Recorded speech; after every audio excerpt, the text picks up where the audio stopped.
Wassalatu wassalamu ala asrafil anbiya'i wal mursalin wa ala alihi wa ashabihi wa man tabi'ahu bi ihsanin ila yaumiddin wa ba'du.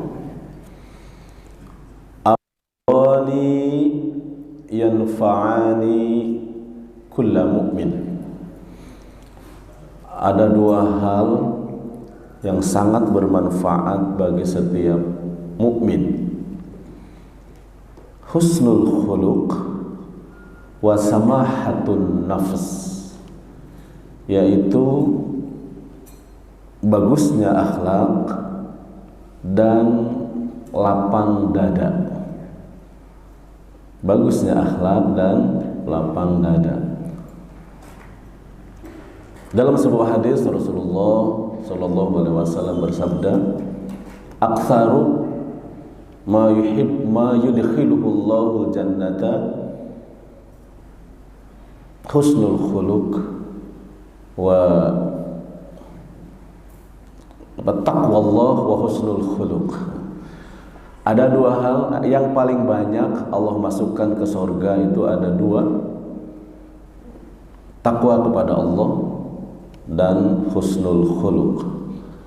Takwa kepada Allah itu dalam hadis ini lebih dimaksudkan kepada hablum minallah, secara pribadi kepada Allah baik hubungannya, dan kepada manusia juga baik. Wa husnul khuluq. Wa amran yanfa'ani sya'nul mu'min. Ada dua hal yang sangat bermanfaat untuk keadaan orang beriman: at-tawadhu' wa qada'u hawaijin nas, yaitu tawadhu, rendah hati, dan memenuhi kebutuhan orang. Di dalam sebuah hadis Rasulullah juga bersabda at-tawadhu, ya. Tawadhu itu rendah hati, dalam sebuah ayat surah Al-Furqan. Surah Al-Furqan ini surah kesukaan Pak Harimas ini. Wa ibadur rahmanil ladzina yamshuna 'alal ardi hauna. Sifat hamba-hamba Allah yang maha pemurah itu orang-orang yang berjalan di muka bumi dengan rendah hati. Ini enak dihutbahkan memang, tapi dilaksanakan susah. Wa idza khatabahumul jahiluna qalu salama. Kalau orang-orang pekok ngata-ngatain, ngajak berantem, ngomong tidak enak, gak dilayani, gak usah dilayani, buang-buang waktu, bikin capek aja. Qalu salama, dia tetap mengatakan salam, selamat, selamat. Iya aja, iyahin aja. Kadang-kadang nggak perlu hal-hal yang tidak terlalu penting tuh dilayani itu. Qalu salama, itu tawadhu wa qada'u hawaijin nas. Tawadhu, rendah hati, dan memenuhi keperluan orang. Wa amron yadfa'anil bala. Ada dua hal, ini bab dua-dua ya. Ada dua hal yang bisa menolak bala, yaitu as-sadaqatu wa silaturrahim. Banyak bersedekah dan silaturrahim itu menolak bala. Kila manil muflisun, ditanyakan siapa orang yang bangkrut sebetulnya? Qala, dijawab, al-muflisun salasatun. Orang bangkrut itu ada tiga. Kalbus sayyid yalhath wa yadhhab saydahu li ghairihi. Pertama, anjing pemburu ya, yang menjulurkan lidahnya, wa yadhhab saydahu, dan dia kehilangan buruannya li ghairihi, untuk yang lain. Kebayang dia berburu lalu dapat buruannya, tiba-tiba ada harimau, dia pergi, dia capek, harimau memakannya misalnya. Ini perumpamaan. Jadi orang yang bangkrut itu seperti itu, dia berusaha habis-habisan berburu, setelah dapat kehilangan buruannya untuk yang lain, mungkin untuk tuannya. Kalau untuk tuannya sih masih mending, dia dikasih makan juga, disayang juga. Ini untuk yang lain itu misalnya untuk sambar harimau. Yang kedua, al-bakhilu. Nah ini yang tadi itu perumpamaannya, sekarang ini yang diumpamakannya ini. Al-bakhilu yajma'ul mal wa yadhhab maluhu li ghairihi. Orang yang berusaha sekuat tenaga mempertahankan hartanya, bakhil, yajma'ul mal, mengumpulkan harta.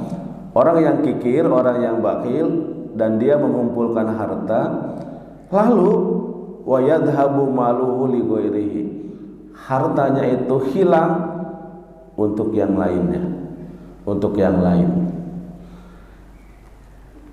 Itu yang kedua, hilang, tiba-tiba hilang untuk yang lain, diambil yang lain.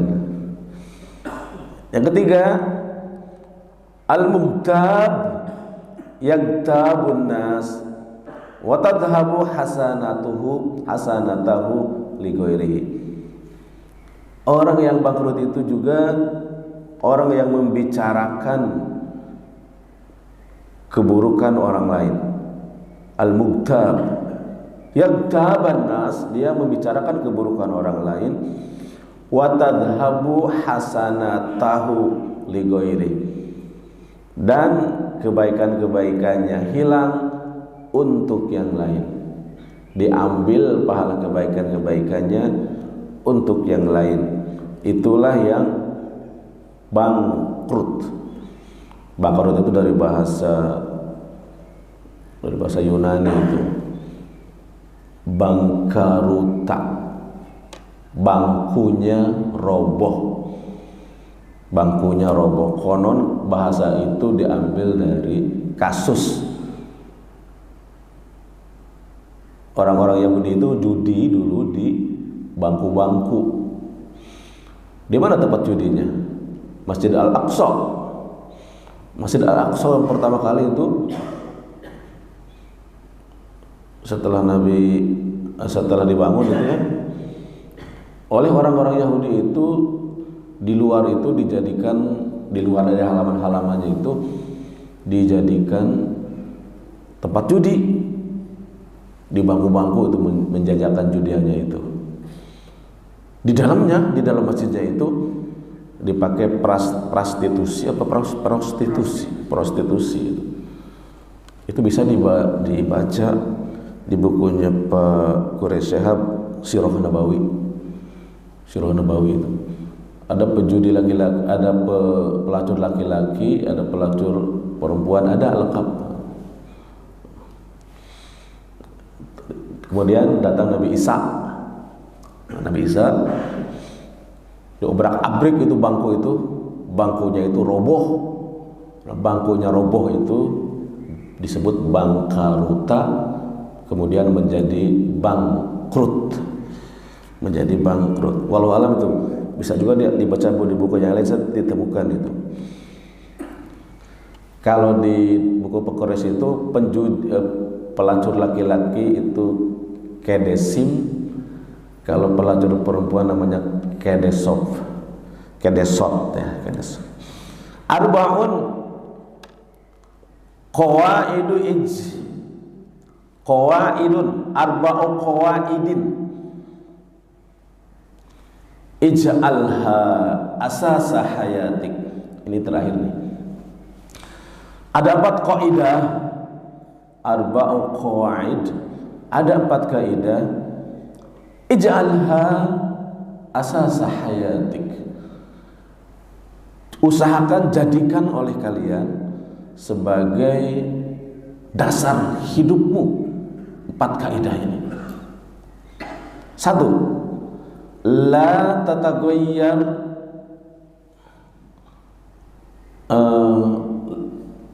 la tataghayyar li'irdan nas.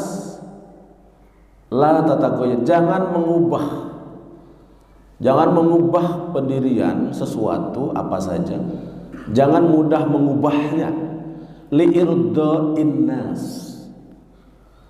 karena mengharap kesenangan orang, karena untuk memenuhi kesenangan orang. Tadinya mau begini, kayaknya kalau begini orang nggak senang dah. Kita rubah supaya membuat orang senang. Tapi yang dimaksud di sini mengubah sesuatu yang sudah benar, sesuatu yang sudah baik. Demi keriduan orang kita rubah. Tapi ini juga tidak 100% begitu. Ada hal-hal yang memang bisa dirubah, boleh dirubah. Kalau memang dalam sesuatu yang bukan sesuatu yang mengubah prinsip. Seperti saya mungkin tidak kunut. Ke kampung orangnya kunut semua. Saya kunut di situ. Kan mengubah supaya orang tidak merasa terganggu dengan itu kan masih, sedangkan kunut kan wilayah hilafiyah, bukan wilayah satu bid'ah satu sunnah, nggak begitu. Satu mengatakan hadisnya sahih, satu mengatakan hadisnya dhaif. Dan sahih dhaif buat kita bukan wilayah kita nggak usah ngurusin, itu PR para ahli. Nah itu nggak masuk di situ. Jadi jangan kekeh juga, kan jadi nanti problem dengan masyarakat di situ. Hanya gara-gara kunut, itu tidak boleh.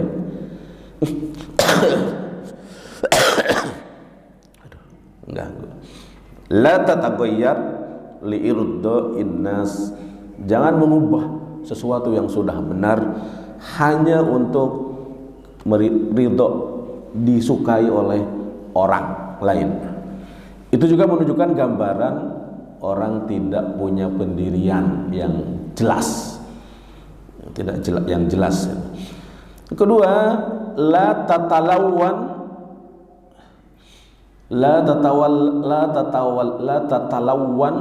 linaili ijabihim.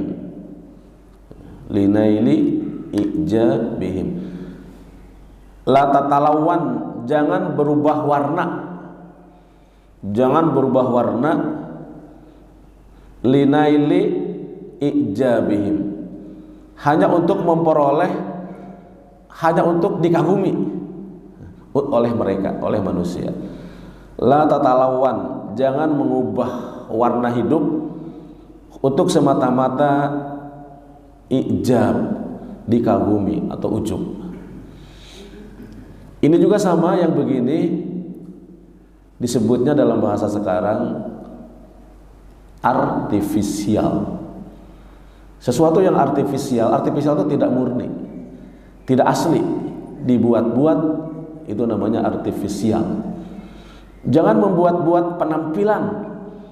La tatalawwan, jangan mengubah-ubah warna semata-mata untuk keujuban, untuk dikagumi banyak orang. Linaili ijabihim.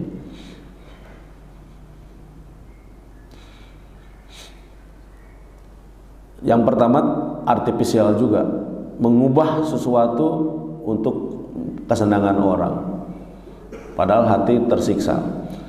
Yang kedua juga sama, gambaran tidak asli, yaitu artifisial ya. Ada dua sih istilahnya itu, ada artifisial, ada superficial. La tatabaddal, yang ketiga, bisababi fasal. Fasal ya. La tatabaddal bisababi fasal. Fasal itu gagal. Artinya gagal, fasal. Jangan mengubah sesuatu yang baik, yang sudah baik, sudah yang betul secara syariah, baik juga, tapi karena itu mengalami kegagalan, kita rubah aja yang lain, gagal.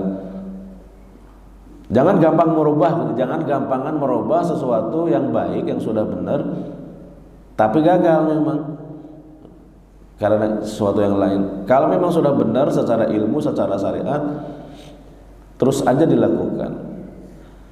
Seperti orang jualan sebetulnya. Kalau 1, 2 hari, 3 hari masih belum ramai, itu kan belum tentu gagal sebetulnya. Lalu kita rubah, kita gagal juga cocok jualan ini, kita ganti yang lain. Nanti begitu lagi, ganti lagi yang lain. Karena belum sempat ditekuni. Ikutilah kata Pak Haji Roma Irama. Kalau Anda sial dalam satu cara, coba lagi dan coba lagi. Itu coba lagi, dicoba lagi aja. 3, 4, ini prinsip arba'u qawaid, 4 kaidah. Yang keempat, wala tatakabbar bisababi najah. Sebaliknya, jangan sombong karena sukses. Karena ternyata cara yang dilakukan Anda itu sukses, lalu sombong. Yang pertama, jangan mengubah-ubah sesuatu karena memang kita gagal. Tapi teruskan saja, dicoba beberapa kali lagi. Kalau memang terus-menerus gagal, ya bisa dirubah. Maka kata Bang Haji, kalau Anda sial dalam satu cara, cari lagi jalan lainnya. Karena apa? Banyak jalan menuju Mekah.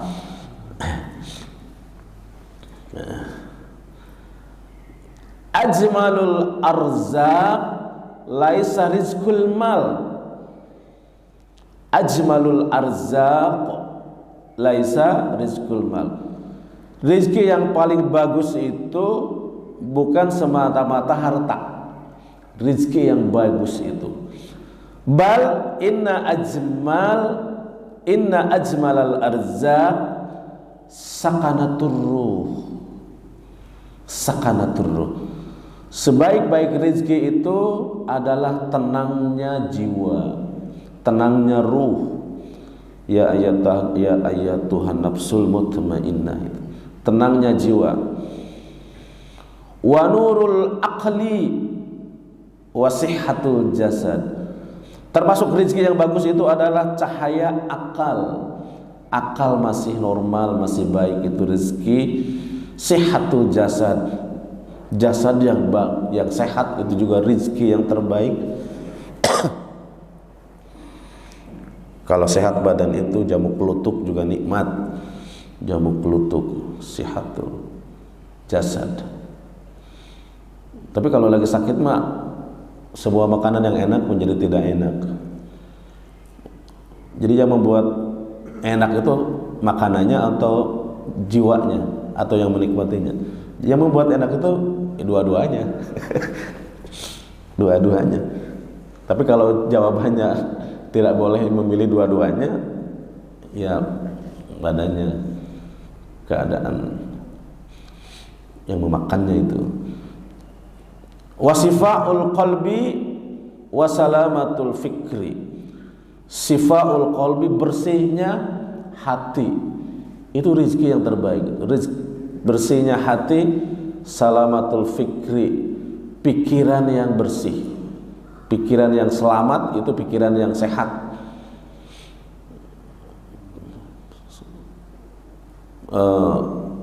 Selalu baik sangka, itu salamatul fikri, selalu baik sangka. Wa da'watu wa utfu ab wa wujudu dakwatu doa sang ibu, doa sang ibu itu juga rezeki. Utfu abi, kelembutan sang ayah, pemberian ayah atau pemberian ayah, doanya ibu, pemberian ayah itu rezeki. Wa wujudu akhi, bukan wujudu akhi, dan masih punya saudara, masih banyak saudara, itu juga rezeki. Jadi rezeki itu selain harta banyak, ternyata banyak. Wa dohikatu ibn, nih yang sudah punya anak, dohikatu ibn wahtimamus sadiq, tawa cerianya anak-anak itu juga rezeki. Wahtimamus sidiq, perhatian dari sahabat juga termasuk rezeki. Terakhir, wada'watu muhibbi fillah, dan doanya orang-orang yang mencintai karena Allah. Sampai di sini ya. Jadi rezeki itu banyak. Apa tadi? Bukan rezeki terbaik bukan semata-mata harta. Tapi apa? Rezeki terbaik itu hati yang tenang, akal yang jernih, bercahaya, badan sehat, bersihnya hati, bersihnya pikiran, doa sang ibu, pemberian hadiah, pemberian sang ayah, masih punya saudara, tawa cerianya anak-anak, perhatian sahabat-sahabat kita, dan doa orang-orang yang mencintai karena Allah. Subhanakallahumma wa bihamdik, asyhadu an la ilaha illa anta, astaghfiruka wa atubu ilaik. Assalamualaikum warahmatullahi wabarakatuh.